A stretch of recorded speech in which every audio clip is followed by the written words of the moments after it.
Sebenarnya Kak Kepo pun tak adalah pakar sangat pasal topik ni. Sebenarnya sebab itulah kita panggil panel untuk sembang wanita. Tapi bolehlah kalau Kak Kepo nak cakap ada beberapa ciri-ciri manusia, spesies-spesies manusia yang memang kelakar sebenarnya. Antara manusia-manusia yang tak faham, spesies-spesies yang tak faham mengenai pembahagian harta ini adalah pertama, dia rasa diri dia berhak padahal dia tak tahu apa-apa pun pasal faraid. Inilah dia. Sebab itulah ada sembang wanita. Belajar sikit pasal faraid. Kau main sebat je nak cakap apa kan? Yang kedua, mengetepikan hak anak lelaki yang masih kecil dan menganggap anak lelaki ni tak berhak untuk mewarisi harta pusaka. Ini tak tahu macam nak cakap lah, tapi itulah dia antaranya. Yang ketiga, kau rasa kau tu lebih layak, lebih berhak sebab kau ada budi, ada jasa, ada bakti kepada arwah, pada si mati. Kalau macam tu, aku pun boleh tuntut harta Johnny Depp. Sebab aku pun ada juga sumbangkan jasa aku dekat dia. Aku tengok kot trial dia. Aku berusaha kot layan. Pagi, petang, siang, malam. Raya tau time tu. Aku pun boleh tuntut harta Johnny Depp. Dan yang keempat, menganggap waris boleh dipermainkan dan diperbodohkan. Spesies-spesies macam inilah tak patut wujud dalam dunia ni. Itulah orang kata kecil-kecil dulu tak nak. Kan kalau aku cakap kan aku rentan kan korang marah. Korang kata Kak Kepo ni bising lah, Kak Kepo ni kepo lah, kecoh lah. Tapi inilah dia masalah-masalah yang sering berlaku. Cuba hidup jangan terlalu daif. Bijak sikit buat keputusan, bijak sikit belajar, ilmu tu kena ada. Itulah dia sembang wanita nak discuss. So sekarang ni, jom kita tengok apa yang Nani dan Fiza nak discusskan dengan panel mengenai topik ini.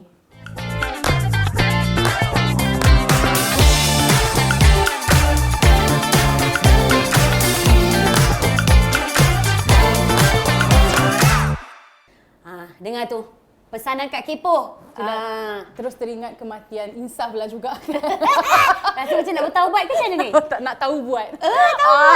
Okey Fiza, dengar tu pesanan daripada Kak Kepo. Hari ni kita nak bercerita mengenai harta arwah isteri milik siapa sebenarnya. Betul, tapi janganlah pula korang pergi doakan supaya isteri korang mati pula lah ya.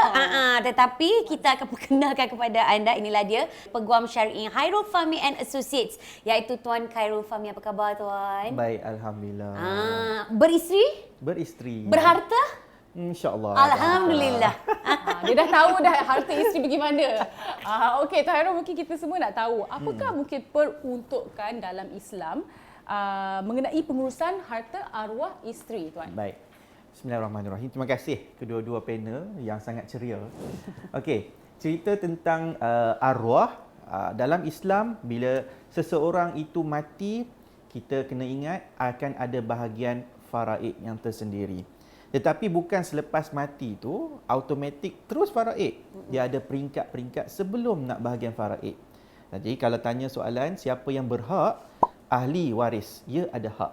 Sebelum nak sampai kepada ahli waris, kita kena settlekan dulu ahli yang berhutang.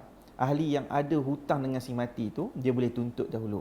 Dia pun berhak juga ke atas harta arwah tersebut. Kemudian harta sepencarian. Suami pun ada hak ke atas harta sepencarian. Kena settle yang tu dulu. Selesai yang tu, baru pergi kepada wasiat. Ahli yang berhak untuk menerima harta yang ditinggalkan secara wasiat. Dan selepas tu, barulah harta yang disebut sebagai harta faraid tersebut. Bakinya lah. Bakinya. So secara bersih, selepas clear everything, hutang, wasiat, hibah apa semua ni, baru cerita tentang bahagian faraid. So siapa yang berhak ke atas harta isteri? Kalau isteri tu mati, maka ahli waris yang berhak dari sudut faraid. Contohnya anak, suami wajib. Ibu kalau ada ibu, kemudian bapa kalau ada bapa pun ada bahagian juga. Dan kalau macam arwah isteri ni, kadang-kadang dia ni banyak harta. Macam Nani banyak harta. Dia ada kenderaan, ada tanah, ada rumah, ada hibah, ada insurans juta-juta. Jadi jenis-jenis harta yang macam mana sebenarnya perlu diagih-agihkan kepada waris, dan juga macam mana untuk melindungi hak anak-anak. Sebab kadang-kadang anak-anak ni makin lama makin besar. Betul. Sekarang ni keadaan ekonomi kita, pergi taska pun sebulan nak kena bayar berapa ribu. Silakan. Okey. Apa harta? Semua harta yang ada atas nama si mati semua kena bahagi. Aku tak adalah minta kau mati, tak ada. Tak ada lah kan. Aku Tiba-tiba cakap je contoh. dah lah mengerti mati, tak apa. Semua. Semua. Harta orang lain je tak boleh kita faraid kan. Yang ribu-ribu lemon tu semua tau. Kadang-kadang ada setengah orang dia ingat yang tu harta dia. Macam contoh kan, saya pernah ada kes yang dia ingat suami dia beli kereta tu atas nama suami. Tapi tengok lepas kematian baru tahu kata kereta tu kereta sambung bayar. Mana boleh faraid kereta yang orang lain miliknya atas geran. Walaupun dia mungkin bayar setiap bulan. Jadi harta yang kena dibahagikan, sama ada harta tu kita sebut harta alih ataupun harta tak alih, dia milik si mati, kena dibahagikan kepada orang yang berhak.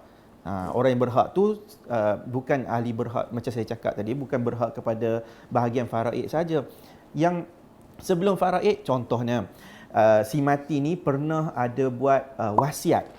Dia wasiatkan, dia kata 1/3 daripada duit dalam ASB ni, contoh dia, nak dibahagikan kepada rumah anak yatim. Rumah anak yatim pun berhak juga kat situ. Jadi anak-anak yang berhak akan terima juga kat situ. Anak-anak memang confirm. Cuma yang selalu jadi isu, orang yang mati hanya meninggalkan anak perempuan sahaja. Ya, sebab apa? Dalam Islam, bila seseorang mati tu hanya ada anak perempuan saja, bahkan ada baki dia. Contoh seorang isteri, si ibu mati, dia meninggalkan 3 anak perempuan. Meninggalkan seorang suami, meninggalkan ibu dan juga meninggalkan ayah. Anak perempuan dia hanya akan berkongsi 2/3 bahagian. Suami akan dapat 1/4. Ibu 1/6. Maka tak akan ada baki kat situ. Kalau kita campur matematik macam mana pun, dia akan ada baki. Jadi, baki itu akan dapat kepada ayah. Yang selalu jadi isu bila ayah tak ada. Dia akan pergi kepada waris lelaki yang lain. Adik-beradik si mati. Kalau tak ada tu pula pakcik pula sebagainya. Yang menjadi isu ni, bila si isteri ataupun perempuan mati ni, ramai pula yang berebut. Padahal masa sebelum hidup tu, tak pernah pun datang jenguk-jenguk. Tak pernah pun datang tanya khabar ke apa semua. Tapi bila bab harta, zaman sekarang ni, sibuk tanya hibah isteri tu pergi mana. Sibuk tanya insurans isteri tu pergi mana. Lagi-lagi waris yang jauh ni. Jadi macam mana sebenarnya untuk kita selesaikan orang-orang yang tak berapa nak berhak sebenarnya dekat atas harta si mati, lagi-lagi isteri tu? Siapa tak mahu duit free? Lagi-lagi pula ada banyak hutang kita ni kan. Kalau kita ni tak pernah ada kaitan pun, tapi kita tahu memang kita ni sebahagian daripada ahli waris yang berhak kat situ. Secara kemanusiaannya, kita kalau kita ikutkan, kita tak pernah jaga pun si mati, kita tak pernah pun melihat si mati, tapi kita tahu kita akan ada terima bahagian. Kalau kita sudut kemanusiaan, kita patut tolak kan kat situ. Sebab kita tak pernah pun ambil peduli tentang mereka. Tapi kita tak tolak kemungkinan akan ada orang yang dia nak juga bahagian duit tersebut. So, kalau dia berhak, dia berhak. Tapi kalau dia tak berhak, dia saja-saja nak buat kacau dan sebagainya, mungkin kita boleh anggapkan dia tu tak ada pengetahuan sahaja. Yang ni adalah pentingnya untuk kita bagi educate setengah orang. Setengah orang tu mungkin dia tak ada hak, cuma dia tahu hak dia ke depan. Sebagai contoh, ada orang yang mati dia tu, dia meninggalkan banyak sangat harta, berjuta-juta sangat. Oh, juta-juta lemon So, dia meninggalkan harta berjuta-juta. Tapi ada anak-anak. Anak-anak yang ada anak lelaki, anak perempuan. Dia ada mak. Okey, ada mak. Mak bahagian saya cakap tadi, bahagian wajib dia 1/6. Kalau 1/6 tu daripada RM100, mungkin orang tak kacau sangat lah. RM1,000 pun orang rasa macam tak ada apa. Tapi kalau 1/6 daripada 100 juta? Mak tu akan dapat berapa bahagian? So, sebab tu ada setengah orang sanggup tolak mak dia pergi ke mahkamah. Sanggup, mak ni pun dah sampai pakai oksigen pun sanggup tolak sebab dia masih hidup. Tolak sebab dia plan, dia tahu one day mak dapat pun, aku akan dapat bahagian daripada ratusan juta, puluh juta ringgit ni. So, tak mustahil lah. Sebab dia tahu dia ada hak kat situ. Cuma macam mana dari sudut kemanusiaan dia untuk dia nak menolak bahagian. Dalam Islam, faraid ni bukan macam satu hukum yang wajib ikut, semua kena ikut. Sebab kalau kita mati, ni sekadar untuk perkongsian, kita akan pergi ke pejabat pusaka, kita akan ke mahkamah syariah. Mahkamah syariah menentukan bahagian faraid. Tapi kita akan ke mahkamah pusaka dan mahkamah pusaka akan tanya kepada kita, nak settle faraid ke ataupun nak bagi secara muafakat. Dia akan tanya dulu. Biasanya kita akan utamakan kepada muafakat lah. Kalau semua dipaksa faraid, habis tergadai tanah orang semua, terjual lah. Kan kita tak boleh nak buat macam tu. Ada setengah orang, dia tak boleh nak dijual dah sebab nak pecah banyak lot kat situ. Tak boleh kalau ikut dalam rules pun. So, sebab tu muafakat ni lebih baik. Cara nak didik adalah kita kena bagi penerangan tentang pentingnya untuk perbincangan kat situ. Okey, itu dah selepas kematian. Betul. Kan? Okey. Macam mana agaknya kan, kita kan kata ingatlah mati kan. Macam mana mungkin wanita di luar sana dia rasa macam ada kesedaran Apakah langkah-langkah yang wanita-wanita ini perlu lakukan supaya dia tahu, okey, lepas apa-apa jadi dengan aku meninggal, dah tahu dah harta tu dibahagi dengan betul. Baik. Macam kita punya persoalan asas cerita tentang kerisauan seorang wanita bila harta dia ditinggalkan tu tak capai dengan baik kepada anak-anak dia. Terutamanya anak yang masih kecil. Kalau mati tu anak tu dah dewasa, dah besar, dia pun dah ada cukup akal Tak kisah. dia dah boleh uruskan. Tapi anak yang kecil dia tetap ada hak untuk menerima bahagian harta yang ditinggalkan. So cuma dia mungkin tidak boleh mentadbir lagi. Akan ada orang yang perlu untuk dilantik sebagai pentadbir. Cadangan saya adalah kita kena buat wasiat. Alright. Mentaliti orang kita, dia ingat wasiat, dia ingat pembahagian harta. Tak. Wasiat ni adalah pesanan sebenarnya. Pesanan secara lisan ataupun tulisan kepada waris yang kita akan tinggalkan. Lebih baik macam contoh kita tinggalkan pesanan yang contoh waris kita mungkin tak tahu kata kita ada buat hutang. So kita wasiatkan kata kalau mati nanti tolong settlekan hutang. Ataupun kita buat wasiat dalam penyelesaian ni adalah kalau mati nanti ni saya nak lantik seseorang ni contoh Fiza jadi pentadbir harta tersebut. Okey, bila ada wasiat selepas saja kematian orang yang menerima wasiat tu dia kena pergi ke Mahkamah Tinggi Syariah buat pengesahan wasiat. Kalau disahkan wasiat tersebut maka wasiat tu berkuat kuasa untuk melantik orang tu sebagai pentadbir kepada harta tersebut. Dalam Islam bab jagaan anak adalah bab kepada kekuatan tu adalah kepada ibu. Tapi dalam Islam juga dalam undang-undang bab pentadbir harta adalah kepada bapa. Cuma kita bimbang kan tadi pasal awal dia kata apa takut bapa berfoya-foya.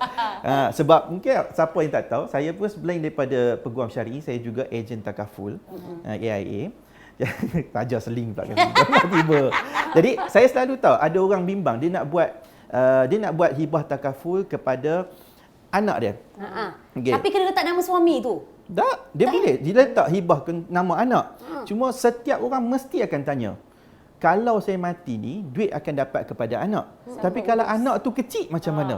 Dia bimbang kepada bekas suami ke ataupun suami dia tu akan gunakan duit anak tersebut. Saya selalu cakap benda yang sama, buat wasiat bersama. Selain daripada kita buat yang hibah takaful ni, kita buat juga wasiat untuk melantik seseorang yang kita boleh percaya.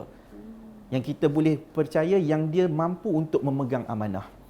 Nah, tapi kalau tak ada wasiat, ya mungkin akan bapa tu ada kemungkinan menjadi pentadbir kepada harta. Sebab dalam undang-undang Seksyen 89 dia sebut bapa adalah kuasa besar untuk dalam pentadbiran harta. Bab jagaan mungkin bab kepada kekuatan tu kepada ibu dan ibu kepada ibu, nenek. Tapi bab harta bapa kuasanya. Oh, Hisha. Tapi macam mana pula kalau ada wanita yang memang enggan? Dia kata tak naklah letak husband ni sebagai pemegang amanah tu. Boleh ke? Wajar ke kalau dia buat macam tu? Kalau dia mati pun, dia macam mana dia nak halang ke tu? Abang, jangan pegang kata aku. Macam mana dia nak nak hidup jadi sundai bolong lah kan? Nak halang data semua tak boleh lah kan? Sebab tu saya kata kena ada wasiat benda tu. Kalau dia biasanya macam isu yang timbul bukan isu suami isteri. Isteri mungkin percaya kepada suami. Isunya adalah bekas suami. Sebab dalam undang-undang kata bapa. Betul. Kan? Kalau dia dah bercerai lama pun, dia tinggalkan duit harta yang banyak ditinggalkan kepada anak dia. Dia dah bercerai dengan bekas suami. Bekas suami tak layak untuk terima faraid. Tetapi dalam undang-undang sebut kata bapa. So ada kemungkinan yang bekas suami ni boleh takbir lah. Boleh gunakan dia tersebut. Okey, saya nak tanya yang pasal wasiat tu. Punya tak nak lah suami tu pegang. Dengan siapa saya perlu berurusan untuk buat wasiat? Sebab kadang-kadang kita fikir macam kat dalam cerita-cerita movie apa semua, wasiat tu kena wasiat bertulis. Kena wasiat yang ditandatangani, wasiat yang ada cap jari, cap darah apa semua bagai. Tapi untuk wasiat dalam zaman sekarang ni, apa yang kita perlu buat? Lagi-lagi kepada seorang wanita. Okey. Dulu mungkin perkara ni macam kurang diambil pendedahan, tapi selepas ramai orang yang dah mula alert, wasiat ni kepentingan dia dalam bab pentadbiran, bukan bab pembahagian harta. Bab pembahagian harta ni dah tertakluk dalam faraid, tertakluk dalam hibah semua tu. Okey. Bab wasiat ni adalah bab untuk kita meninggalkan pesanan ataupun melantik seseorang sebagai pentadbir. So siapa yang akan buat adalah biasanya lantik peguam syar'i, ataupun ada juga syarikat-syarikat yang membuat penulisan wasiat yang menguruskan harta. Dia based on daripada cerita tiga Abdul lah kan. Sulaiman Akhlaqan. Saya ni kira tulis Sulaiman Akhlaqan lah cerita dia.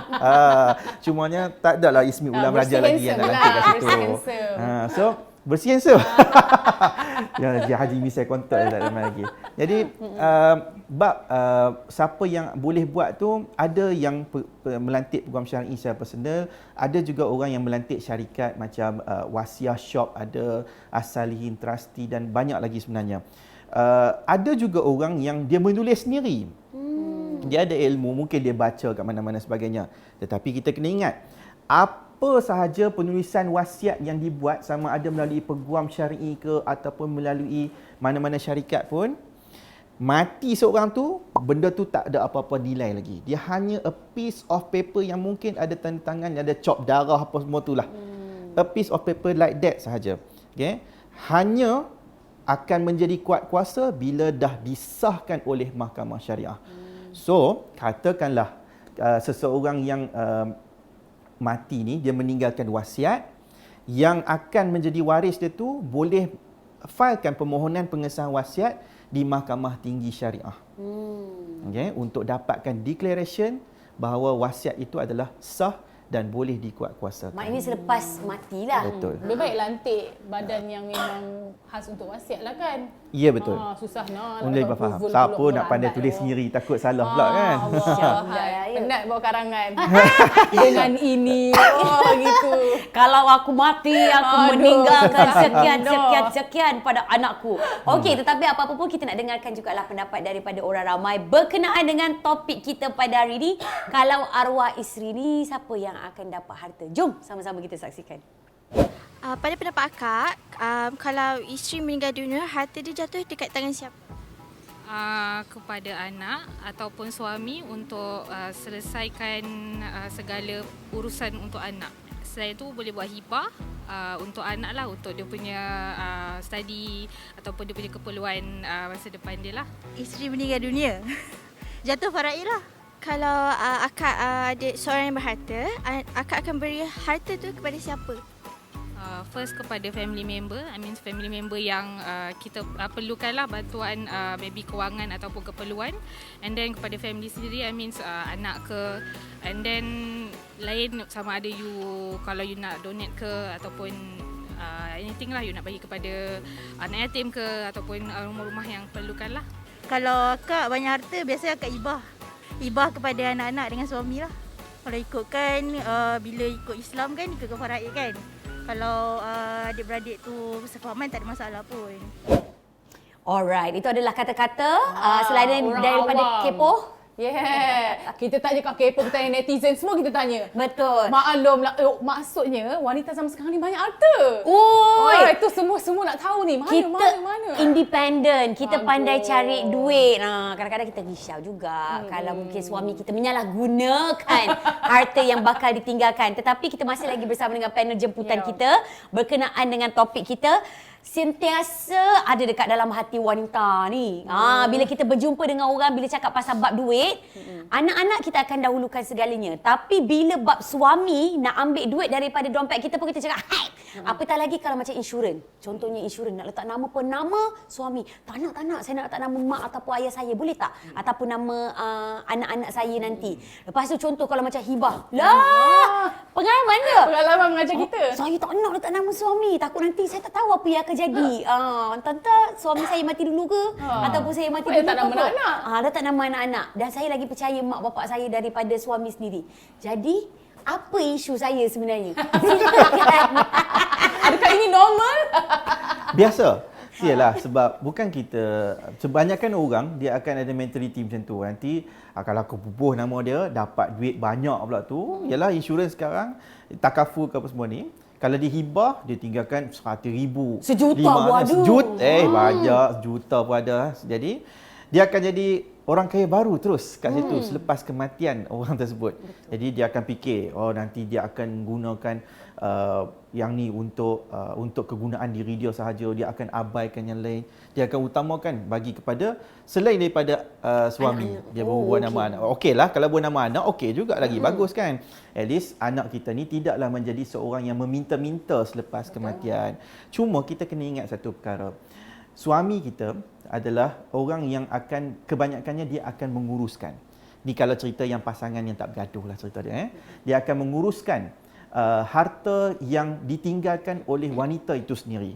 Kebanyakan kita yang muda-muda mostly, harta yang kita tinggalkan tu berbentuk loan bank, rumah, kereta. Selepas sahaja kematian, bukan automatik hari ni mati esok bertukar dah milik kan.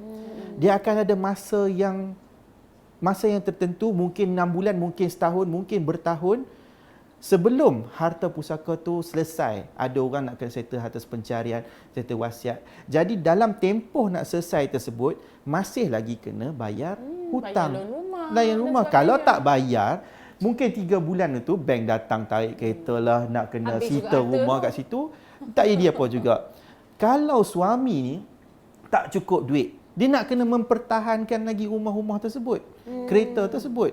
Jadi dia nak korek duit mana? Kalau dia sendiri pun nak kena tanggung nafkah anak-anak lagi. That's why mentality macam ni perlu kita ubah juga. Tapi saya percaya betul akan ada isu ketakpercayaan sebab bila orang dapat duit besar ni, kita bimbang tentang dia tidak menggunakan penggunaan duit betul dengan tempat dia. Kita anggapkan yang bila kita buat hibah takafu contoh ni, dia akan dapat duit tu, dia akan settle hutang dan rumah tu dia akan settle faraid. Saya tak tolak kemungkinan ada orang yang dia dapat duit, dia tak buat semua tu, enjoy. Boleh jadi dia pergi travel luar negara dan sebagainya. Sebab tu penyelesaiannya adalah kita buat wasiat. Okey, wasiat tersebut. Apa-apa pun wasiat lah. Ya. Saya memang selalu sarankan kalau kata kita tak bubuh nama suami pun kita bubuh atas nama anak, tapi dalam wasiat tu kita bagi tahu untuk ditadbir dengan baik, untuk digunakan duit tu sebagai boleh kita bagi tahu contohlah kan, buat kita tinggalkan duit ASB ke sebagainya banyak, dapat duit takaful melalui hibah, dapat kepada anak. Kita boleh buat wasiat duit itu digunakan juga untuk selesaikan hutang-hutang apa sebagainya supaya mempermudahkan urusan faraid ni semua. Kita jangan tolak kemungkinan yang suami ni nak uruskan tersebut sebab memang dalam undang-undang ke dalam Islam ke memang dia adalah sebagai seorang pentadbir. Tetapi kita kena ada juga orang yang boleh kita sebut macam check and balance lah kan. Dalam kerajaan bangkang pun kena ada pembangkang yang baik dan juga kena ada kerajaan yang juga. Kalau full pun sagi jadi salah guna juga. So check and balance ni maksudnya kena ada orang yang kita kena lantik dia untuk dia uruskan juga. Okey, check betul tak suami ni gunakan untuk bagi kepada anak tersebut. Anak tu kecil kan tapi dia uruskan. Dapat arwah suami isteri ni meninggalkan duit banyak, guna tak duit tu untuk persekolahan, pendidikan, makan minum dan sebagainya kat situ. Sebab dia bukannya milik suami tu 100%, milik anak tersebut kan. So itulah penyelesaian dia. Wasiat. Oh kan, ingat kata kunci kita hari ni #wasiat. Okey, Tuan Mami mungkin boleh kongsikan apakah agaknya antara kesilapan most common mistakes orang kita buat dalam menguruskan harta arwah isteri tu. Wah, most common mistake. Okey. Sampai masuk kes mahkamah ni lah, berebut-rebut ni. Oh, alright. cerita tentang pengurusan yang salah ni adalah disebabkan tidak ada pemberitahuan. Pemberitahuan tentang hutangnya, and then ada orang yang dia cuba menipu kepada pihak mahkamah. Contohlah kan. Yang ni cerita yang mungkin orang perempuan tak berapa nak suka Kalau juga. pembunuhan? Okey, pembunuhan ada. Dalam Islam, pembunuhan kalau seseorang waris ni dia memang layak untuk terima faraid, tapi disebabkan dia membunuh pun dia tak layak dalam Islam. Membunuh ni sekarang ni bukan cerita tikam je, bukan cerita tembak je. Membunuh cara halus pun boleh jadi juga kan. Tapi wallahu alam siapa yang tahu. Tapi dalam Islam siapa yang yang dikatakan membunuh kepada seseorang waris yang mati tersebut, dia tak layak sebenarnya. Tapi dia boleh tipu mahkamah, dia tak buat apa-apa. Pun boleh jadi juga. Tapi itu isu yang jarang berlaku lah kan. Santau sampai mati ke. Macam novel ni. Boleh buat satu novel baru pula gini. Okey. Isu bab pengurusan harta ni macam contoh saya nak cerita tadi tentang dia menipu tentang kelayakan waris yang lain. Contoh kalau seorang suami tu mati, dia ada 2 isteri kat situ. Tapi isteri kedua tu tak diberitahu, kata mati dulu saya saja isteri. Contoh dia kat situ. Jadi itu dia memberikan maklumat yang palsu, yang ditipu, dia menafikan hak orang lain. Pun ada juga kat situ. Okey. Kalau macam wanita mati pun ada juga cerita tentang ada wasiat tapi dia tak bagi tahu kepada mahkamah tentang adanya wasiat kat situ. Pun boleh jadi juga. Baik. Tak sangka Macam cara nak easy money, geram kita kan? Yelah. Bangkit dari kubur. Dia cakap pasal duit ni, rasa macam tak payah berduit lah. Tapi mungkinlah kan, macam Tuan Kan Fahmi sendiri boleh kongsikan bersama dengan kami nasihat kepada para wanita yang berharta ataupun mungkin yang akan berharta sebelum mereka meninggal dunia. Maknanya nasihat kepada kami jugalah, silakan. Okey.